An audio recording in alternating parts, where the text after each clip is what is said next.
नमस्कार साथियों, स्वागत है आपका हमारे YouTube चैनल पर। साथियों, इस वीडियो में हम कक्षा 7 के सामाजिक विज्ञान विषय का एक मॉडल पेपर लेके आए हैं, उसको सोल्व करने वाले हैं। और ये जो मॉडल पेपर है आपके परीक्षा की दृष्टि से, वार्षिक परीक्षा की दृष्टि से बहुत ही महत्वपूर्ण है और बहुत ही महत्वपूर्ण प्रश्न हम लेकर आए हैं। और तो इस वीडियो को शुरू से अंत तक जरूर देखें, आपको ये बहुत ही मदद करेगा। तो चलिए शुरू करते हैं। आपका पहला जो क्वेश्चन है वो है बंजारों का कारवा क्या कहलाता था। तो बंजारों का जो कारवा है वो आपके कहलाता था टांडा। बंजारों को कारवा यानी कि बंजारे जब एक साथ ग्रुप में, समूह में एक साथ एक जगह से गुजरते थे तो वो उसका एक कारवा कहलाता था और उस कारवा को टांडा कहते थे। नेक्स्ट क्वेश्चन है ओहम या अहोम भारत में कहाँ से आकर बसे। तो अहोम जो है, अहोम साम्राज्य जो पश्चिम में, पूर्व में असम राज्य के अंदर हुआ करता था, वो जो लोग थे वो म्यांमार से आकर भारत के अंदर बसे थे। नेक्स्ट क्वेश्चन है आपके तवा मत्स्य संघ है। तो तवा मत्स्य संघ एक मछुआरों का संघ है। नेक्स्ट क्वेश्चन है आपके हम दवाइयाँ खरीदते हैं। तो हम दवाइयाँ कहाँ से खरीदते हैं? दवाई की दुकान से या मेडिकल स्टोर से दवाइयाँ खरीदते हैं। निम्न में से कौन सा मानवीय पर्यावरण का घटक है? तो धर्म जो है वो मानवीय पर्यावरण का घटक है। नेक्स्ट क्वेश्चन है निम्न में से कौन सी गैस वायुमंडल में सबसे अधिक मात्रा में पाई जाती हैं? तो इनमें से जो नाइट्रोजन गैस है वो वायुमंडल में सर्वाधिक मात्रा में पाई जाती है। इसका जो प्रतिशत होता है वो 78% होता है। 78% नाइट्रोजन वायुमंडल में पाई जाती है हमारे पृथ्वी के वायुमंडल में। और ऑक्सीजन जो है ये दूसरे स्थान पे लगभग 21% ऑक्सीजन पाई जाती है। और उसके बाद में जो बाकी गैसें हैं वो सभी मिलाकर के 1% के अंदर आती हैं। नेक्स्ट क्वेश्चन है निम्न में से कौन सा पशु लद्दाख में पाया जाता है? तो हमारा जो लद्दाख केंद्र शासित प्रदेश है बहुत ही ठंडा प्रदेश है। वहाँ पे बर्फ़ जमी रहती है, आधे जो पर्वत के शिखर है वहाँ पे। तो वहाँ पे जो याक है वो पाया जाता है, जंगली याक, जो घने बालों युक्त एक शीत प्रदेश में पाया जाने वाला जंतु है। नेक्स्ट है विजय स्तंभ का निर्माण किसने कराया था? तो विजय स्तंभ का निर्माण महाराणा कुंभा द्वारा चित्तौड़गढ़ दुर्ग के अंदर करवाया गया था। नेक्स्ट क्वेश्चन है निम्न में से खरीफ की फसल कौन सी है? तो इनमें से खरीफ की फसल जो है वो बाजरा है, जो अक्टूबर नवंबर में बोई जाती है, जुलाई अगस्त में बोई जाती है और अक्टूबर नवंबर में काटी जाती हैं। और जो गेहूं है वो आपकी रबी की फसल है, ये अक्टूबर नवंबर में बोई जाती है और मार्च अप्रैल में, मार्च के महीने में काटी जाती है। और खरबूजा और तरबूज ये गर्मियों में बोई जाती है, ये एक प्रकार की जायद की फसल है। और नेक्स्ट है रिक्त स्थानों की पूर्ति करनी है। तो आपके रिक्त स्थान है, उसके बाद में दे रखा है पहला है दिल्ली सल्तनत की एकमात्र स्त्री शासक थी। स्त्री यानी कि महिला शासक कौन थी इनमें से? मतलब इस रिक्त स्थान में क्या आएगा? तो रजिया सुल्तान। रजिया सुल्तान तो जो थी वो दिल्ली की एकमात्र महिला शासक थी, सल्तनत काल की महिला शासक थी। नेक्स्ट है ने इस बात का उल्लेख किया कि गढ़ कटंगा में 7000 गांव थे। तो किसने उल्लेख किया? अकबरनामा, जो अबुल फजल ने एक ग्रंथ लिखा था, 2 ग्रंथ लिखे थे, आईने अकबरी और अकबरनामा। उनमें से अकबरनामा जो है वो ये बताता है कि गढ़ कटंगा में 7000 गांव थे। नेक्स्ट है औरंगजेब ने रिक्स्तान में एक लंबी लड़ाई लड़ी। तो दक्कन यानी कि दक्षिण भारत जो है उसको दक्कन कहा जाता है। तो दक्षिण भारत के अंदर एक लंबी लड़ाई लड़ी। राज्य का प्रमुख क्या कहलाता है? राज्यपाल कहलाता है। नेक्स्ट है पृथ्वी की सबसे पतली परत जो है वो क्या कहलाती है? क्रस्ट या भूपर पट्टी कहलाती है। ये इसका सही आंसर है। नेक्स्ट है टूकन या टोकन जो होता है वो एक प्रकार का पक्षी होता है। नेक्स्ट है भगत आंदोलन किसने चलाया? तो भगत आंदोलन गोविंद गिरी या गोविंद गुरु द्वारा चलाया गया, जो बांसवाड़ा के रहने वाले थे और बंजारा परिवार से संबंधित थे। उन्होंने भगत आंदोलन नाम से एक आंदोलन चलाया था। नेक्स्ट है संविधान दिवस कब मनाया जाता है? तो संविधान दिवस 26 नवंबर को मनाया जाता है। इसी दिन हमारा संविधान जो है वो बन करके तैयार हुआ था। नेक्स्ट क्वेश्चन है आपके, इसमें सही गलत आपको चुनने हैं। तो पहला है सीसा, तांबा, लोहा जो है धात्विक खनिज है। तो ये आपका ऑप्शन जो है वो सही, ये क्वेश्चन आपका सही हो जाएगा। जो है सीसा, तांबा और लोहा धात्विक खनिज है। नेक्स्ट है वायु यातायात खराब मौसम में भी प्रभावित नहीं होता है। तो ये कथन आपका बिल्कुल ही गलत है, क्योंकि वायु यातायात या वायुयान से जो यात्रा करते हैं वो खराब मौसम से प्रभावित होती हैं। कोहरे की स्थिति में, घने बादल और तूफान वगैरह की स्थिति में, बारिश की स्थिति में जो है वायुयान कैंसिल हो जाते हैं, उनको उड़ान भरने में वो सक्षम नहीं होते हैं। नेक्स्ट है चांप झील नदी घाटी में पाई जाती है। तो ये कथन भी आपका सही है। नेक्स्ट है संचार माध्यम हमारा मसौदा तय नहीं करते हैं। तो ये कथन आपका गलत हो जाएगा। हमारा मसौदा जो है वो संचार माध्यम तय करते हैं। नेक्स्ट है भारतवर्ष में सार्वभौमिक वयस्क मताधिकार की न्यूनतम आयु 21 वर्ष है। ये कथन बिल्कुल ही गलत है। आपके जो सार्वभौमिक वयस्क मताधिकार की आयु है भारत में 18 वर्ष है। तो 18 वर्ष की आयु के बाद में कोई भी जो है वयस्क हो जाता है और वो मत डाल सकता है किसी भी चुनाव में, वो अपना जो है निर्णय दे सकता है। नेक्स्ट है, काबुल हाथियों के व्यापार का मुख्य केंद्र था। तो ये कथन आपका सही हो जाएगा। काबुल जो है वो हाथियों के व्यापार का केंद्र था। एंथ्रेसाइट प्रकार का कोयला सबसे श्रेष्ठ होता है। ये भी आपका कथन सही है। नेक्स्ट है, जनजातीय समाज के पास समृद्धवाचक परंपराएं थी, बहुत ही समृद्धशाली परंपराएं थी। ये कथन भी आपका सही है। नेक्स्ट क्वेश्चन है आपके चौथा क्वेश्चन, इसमें आपको आंसर लिखना है। शिखर से आपका क्या तात्पर्य है? तो शिखर से क्या तात्पर्य है, इसका जो आंसर है मैंने यहाँ पे लिखा हुआ है। जो मंदिर होते हैं, मंदिर का जो शीर्ष भाग होता है, जो सबसे ऊंचा वाला भाग होता है, जिसके नीचे गर्भगृह स्थित होता है, उसी को मंदिर का शिखर कहा जाता है। तो ये आपको इसके अंदर लिखना है। नेक्स्ट है, राष्ट्रकूट कैसे शक्तिशाली बने? तो राष्ट्रकूट जो वंश था दक्षिण भारत के अंदर, उसने क्या किया, 8वीं शताब्दी के मध्य में राष्ट्रकूट का एक शासक था दंती दुर्ग नाम से। उसने क्या किया, चालुक्यों की अधीनता को स्वीकार करने से इनकार कर दिया। वो पहले चालुक्य के अधीन थे, लेकिन उन्होंने अपनी अधीनता उनके अंदर स्वीकार करने से मना कर दिया और फिर उन्होंने चालुक्यों को हराया और अपनी सैनिक शक्ति में वृद्धि करी और वो सबसे शक्तिशाली राष्ट्र बन गए, राष्ट्रकूट शासक बन गए। नेक्स्ट है, बंगाल के मंदिरों की स्थापत्य कला के महत्वपूर्ण लक्षण क्या है, वो लिखने हैं। तो बंगाल के मंदिरों की जो स्थापत्य कला है उसका जो प्रमुख लक्षण है, उसमें पहला लक्षण है कि जो मंदिर बने होते थे वो सामान्य ईंटों से बने हुए होते थे और सामान्य मिट्टी और वहाँ की जो सामान्य मिट्टी से बने हुए होते थे। और दूसरा जो इसका लक्षण है वो है कि वो 2 चाल या चौचाल छापदार झोपड़ियों जैसे होते थे। वहाँ पे जो बंगाल के अंदर झोपड़ियाँ पाई जाती है जिनको 2 चाल या चौचाल कहते हैं, और वैसी छापदार झोपड़ियों के आकार के ही मंदिर बनाए जाते थे। अब ये 2 चाल और चौचाल क्या होता है, जो 2 मंजिला झोपड़ियाँ होती है उनको 2 चाल कहते हैं, और चौचाल चाला जो 4 मंजिला होती हैं। तो इसी प्रकार से मंदिर भी 2 मंजिला या 4 मंजिला बनाए जाते थे, 2 लेयर में या 4 लेयर में। नेक्स्ट है, कारण बताइए। पहला क्वेश्चन है आपके, रेगिस्तान में अत्यल्प वनस्पति होने का क्या कारण है? तो रेगिस्तान का मतलब ही ये है कि वहाँ पे बारिश बहुत कम होती है, वर्षा नहीं होती है और जल की कमी है। तो वहाँ पे जो है वनस्पति बिल्कुल ही कम होगी, क्योंकि वनस्पति बिना जल के वनस्पति नहीं पनप सकती, तो इसीलिए वहाँ पे वनस्पति बहुत कम होती है। नेक्स्ट है, सहारा रेगिस्तान में लोग भारी वस्त्र पहनते हैं, इसका क्या कारण है? तो भारी वस्त्र से क्या होता है, एक तो बहुत जो गर्मी पड़ती है वहाँ पे, तो उससे बचने के लिए भारी वस्त्र पहनते हैं, और दूसरा जो तूफान वगैरह तेज से तूफान आते हैं और रेतीले तूफान आते हैं, उनसे बचने के लिए भी भारी वस्त्र पहनते हैं। नेक्स्ट है, परिवहन के 4 प्रकार बताइए। तो परिवहन के 4 प्रकार, पहला हो गया सड़क परिवहन, दूसरा हो गया रेल से परिवहन, और तीसरा हो गया आपके वायुयान से परिवहन, और चौथा जो है वो आपके हो गया जल परिवहन। तो इस प्रकार से परिवहन के साधन ये हैं। नेक्स्ट है, बाल विवाह किसे कहते हैं, समझाइए। तो बाल विवाह क्या होता है, एक निर्धारित कानूनी उम्र से, कानून के अंदर जो एक उम्र निर्धारित कर रखी है विवाह की, उससे कम उम्र में विवाह करना जो है वो बाल विवाह कहलाता है।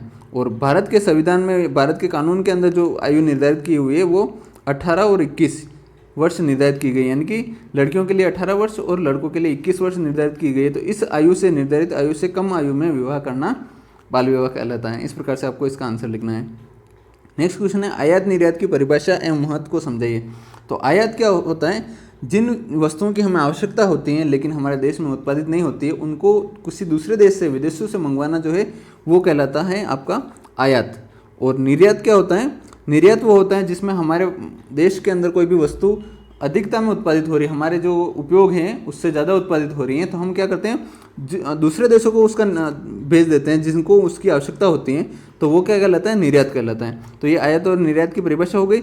और इसका महत्व क्या है, तो महत्व यही है कि जैसे हमारे देश में किसी वस्तु की आवश्यकता है लेकिन वो यहाँ पे उत्पादित हो ही नहीं सकती, जैसे हमारे खनिज तेल जो है, पेट्रोलियम पदार्थ हैं, वो हमारे देश में बहुत कम मिलता है, कोयला है, इस प्रकार से जो पदार्थ हमारे लिए आवश्यकता के हैं लेकिन वो हमारे यहाँ उत्पादित नहीं होते हैं, तो हम उसको दूसरे देशों से मंगवा सकते हैं, ये इसका महत्व है। और दूसरा, कुछ वस्तुएं जो हमारे यहाँ पे बहुत अधिक मात्रा में पैदा होती है, जैसे इलेक्ट्रॉनिक आइटम हो गए, वस्तुएं हो गई, मोबाइल फ़ोन हो गए, या फिर खाद्यान्न जो है, अन्न वगैरह, गेहूं वगैरह हो गए, ये चीज़ें जो हमारे देश में ज़्यादा उत्पादित होती है तो हम उनको अधिक मात्रा का क्या करेंगे, दूसरे देशों को भेजेंगे तो हमको उससे आय भी होगी, और दूसरे जिन देशों को भेजेंगे उनको भी फायदा होगा। वो ऐसे देश हो सकते हैं जहाँ पे वो चीज़ें नहीं हो सकती, जैसे गेहूँ, अनाज वगैरह। कुछ देश ऐसे हैं जिनका आकार छोटा है, वहाँ पे इतनी ज़मीन अवेलेबल नहीं है कि वो खेती वगैरह वहाँ से कर सकें और अनाज पैदा कर सकें, तो उनकी आबादी को खाने की पूर्ति के लिए हम अनाज भेजेंगे तो उनको फ़ायदा होगा। कुछ देश ऐसे हैं जहाँ पे जो परिस्थितियाँ हैं, वातावरण है, वो ऐसा नहीं है कि वहाँ पे फसल वगैरह हो सकें, तो उसके लिए भी उनको अनाज की आवश्यकता है, तो उनके भी फायदा होगा। इस प्रकार से आयात निर्यात का महत्व होता है। नेक्स्ट है वायुमंडल क्या है। वायुमंडल का अधिकतर भाग किन दो गैसों से बना हुआ है। तो वायुमंडल क्या है, पृथ्वी के चारों ओर जो वायु का आवरण है, वायु का घेरा है, वो ही वायुमंडल कहलाता है। और वायुमंडल के अंदर जो अधिकांश दो बड़ी गैसें हैं वो है एक तो नाइट्रोजन, जिसको N2 से रिप्रेजेंट करते हैं, और एक होती है ऑक्सीजन, जिसको O2 से रिप्रेजेंट करते हैं। और नाइट्रोजन का जो परसेंट है वो 78% और ऑक्सीजन का लगभग 21% मात्रा वायुमंडल में पाई जाती है। तो ये दोनों गैसें जो मिला करके 99% होती है, और बाकी जो 1% है उसमें बहुत सारी गैसें आ गई है, जिसमें मुख्य रूप से कार्बन डाइऑक्साइड होती हैं 0.3%। तो इस प्रकार से आपको लिखना है। जो मुख्य गैसें हैं वो कौन सी है, नाइट्रोजन और ऑक्सीजन। नेक्स्ट है पर्यावरण के मुख्य घटक कौन कौन से हैं। तो पर्यावरण के मुख्य घटक कौन कौन से हैं। पहला घटक हो गया जैविक घटक, और दूसरा है अजैविक घटक। ये पर्यावरण के मुख्य घटक होते हैं। नेक्स्ट है स्वप्ना ने अपनी रुई कुरनूल के कई रुई बाजार में न बेचकर व्यापारी को क्यों बेच दी। तो ये आपके पाठ्य पुस्तक से पाठ का क्वेश्चन है। इसमें क्या होता है कि जो स्वप्ना है वो अपनी फसल जो रुई मतलब कपास बोती है, तो उसके लिए सबसे पहले वो व्यापारी से कर्ज लेती है, और उससे जो उसको आवश्यकता के चीज़ें हैं जैसे बीज है, खाद है और बाकी जो उपकरण वगैरह हैं वो उससे लेके आती है। तो वो व्यापारी से उधार लेती है, तो बाद में जैसे उसकी फसल उत्पादित होती है तो वो उसको व्यापारी को ही मजबूरी में बेचना पड़ता है, क्योंकि वो उससे पैसे मांगता है। तो इस प्रकार से इसका आंसर लिखना है। नेक्स्ट है क्या बंजारे लोग अर्थव्यवस्था के लिए महत्वपूर्ण थे। तो बंजारे लोग अर्थव्यवस्था के लिए बहुत ही महत्वपूर्ण थे। ये क्या कार्य करते थे, बंजारे लोग जो है अनाज ढोने का कार्य करते थे। अनाज को बाजारों से एक स्थान से दूसरे स्थान तक, एक नगर से दूसरे नगर तक ढोने का कार्य करते थे। और दूसरा ये जो दूर दराज के गांव होते थे वहाँ से जो अनाज पैदा होता है उसको शहरों में लाके बेचने का कार्य भी करते थे। तो एक प्रकार से व्यापारी और परिवहन का, व्यापार और परिवहन का कार्य बंजारे लोग करते थे। तो व्यापार और परिवहन का कार्य अर्थव्यवस्था के लिए बहुत ही महत्वपूर्ण है, इसलिए बंजारों का जो स्थान है वो भी बहुत ही महत्वपूर्ण था।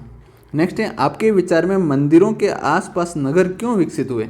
तो हमारे विचार में मंदिरों के आसपास नगर इसलिए विकसित हुए क्योंकि नगर जो है बहुत ही प्रकार की सामाजिक और आर्थिक गतिविधियों का केंद्र होता है। तो उसके आसपास क्या होता है, जो लोहार हैं, सोनार हैं, फूल बेचने वाले, माला बेचने वाले हैं, और जो शिल्पकार होते हैं वो उसके आसपास बस जाते हैं। वो धीरे धीरे बसने लगे तो उसके आसपास क्या हो गया, धीरे धीरे नगरों का विकास होने लगा, नगरों का निर्माण होने लगा। इस प्रकार से मंदिरों के आसपास नगर विकसित हुए। नेक्स्ट है भूकंप के दौरान इमारतें क्यों गिरती हैं। तो भूकंप होता है तो क्या, भूकंप आता है तो क्या होता है, धरती के अंदर कंपन उत्पन्न होता है। इस प्रकार से तो कंपन से क्या, जो इमारतें खड़ी होती है उनकी दीवारें और जो उनकी नींव है वो हिल जाती है, कमज़ोर हो जाती है, उसके अंदर दरारें आ जाती है और धीरे धीरे फिर इमारतें जो है गिरने लगती हैं, वो जमींदोज हो जाती हैं। नेक्स्ट क्वेश्चन है आपके, पानी और साफ सफाई की गुणवत्ता को सुधार कर अनेक बीमारियों की रोकथाम की जा सकती है, कैसे की जा सकती है उसको समझाना है। तो पानी और साफ सफाई बहुत ही महत्वपूर्ण है। इसकी गुणवत्ता में सुधार करके बहुत सारी बीमारियां, जैसे कि जो गंदगी से बीमारियां होती हैं, जैसे हमारे पेचिस है, हैजा हैं, टाइफाइड हैं, और बहुत सारी ऐसी बीमारियां हैं जो गंदगी से होती है। जैसे गंदगी से हमारे आसपास मच्छर पनपेंगे तो उससे, मच्छर से काटने से मलेरिया जो बीमारी है वो बीमारी बढ़ेगी। तो इस प्रकार से बहुत सारी ऐसी बीमारियां होती हैं जिनको पानी और साफ सफाई रख के और अच्छे शुद्ध पानी का उपयोग करके उन बीमारियों को रोका जा सकता है। इस प्रकार से इसका आंसर लिखना है। नेक्स्ट क्वेश्चन है आपके, भारत के मानचित्र में निम्नलिखित बिंदुओं को अंकित कीजिए। तो ये जो बिंदु हैं लद्दाख, असम, बिहार, कर्नाटक और उड़ीसा, इनको आपको भारत के नक्शे में अंकित करना है। तो आपको परीक्षा में इस प्रकार का एक नक्शा दिया होगा और उसके अंदर कुछ भी, ये जो स्थान मैंने दे रखे हैं इनके अलावा भी और भी बहुत सारे स्थान हैं, उनमें से कुछ स्थान 4 या 5 आपके ऑप्शन में आ सकते हैं, और ये जो आपका 5-6 नंबर का क्वेश्चन आ सकता है, और इसमें आपको ये नक्शे में अंकित करने हैं। तो सही से दर्शाना है आपको कि कौन सा स्थान कहाँ पे है। तो सबसे पहले देख लेते हैं, ये जो है ये हमारा एक केंद्र शासित प्रदेश है, और ये हमारे 2019 के अंदर ही बना था।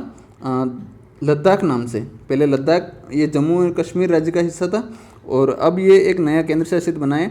तो ये जो पूरा भाग है ये लद्दाख है, पूरा भाग लद्दाख है।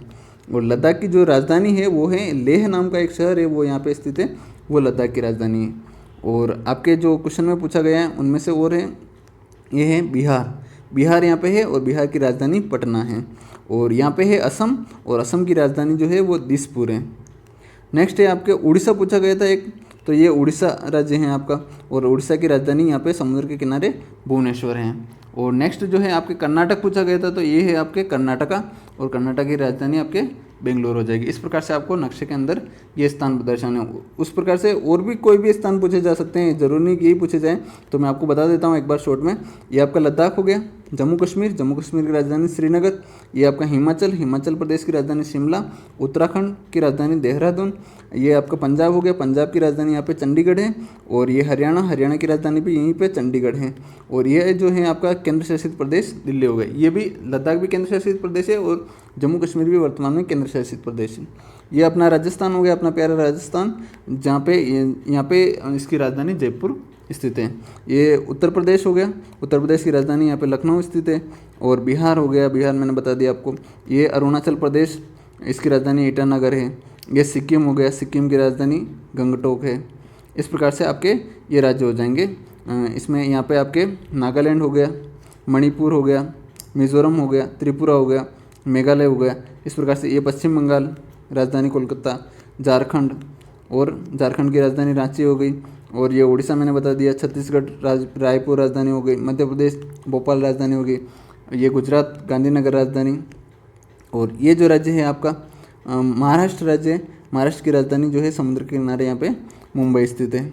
नेक्स्ट है ये छोटा सा राज्य आपके गोवा हो गया, गोवा की राजधानी पणजी, कर्नाटक बेंगलोर, तेलंगाना की राजधानी जो है हैदराबाद। और आंध्र प्रदेश की भी वर्तमान में राजधानी जो है वो हैदराबाद ही है, लेकिन इसकी जो नई राजधानी अमरावती बन रही है।